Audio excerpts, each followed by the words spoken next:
na kuacha yale makatazo ambayo yamekatazwa ndani ya Qur'an na hadithi za Mtume Muhammad sallallahu alayhi wasallam. Ndugu zangu katika imani,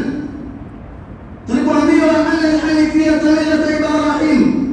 au al-hanifiyya mila ya Ibrahim, Allah jalla wa ala amara nabiyana, Allah tabarak wa taala amemwamrisha mtume wetu Muhammad sallallahu alayhi wasallam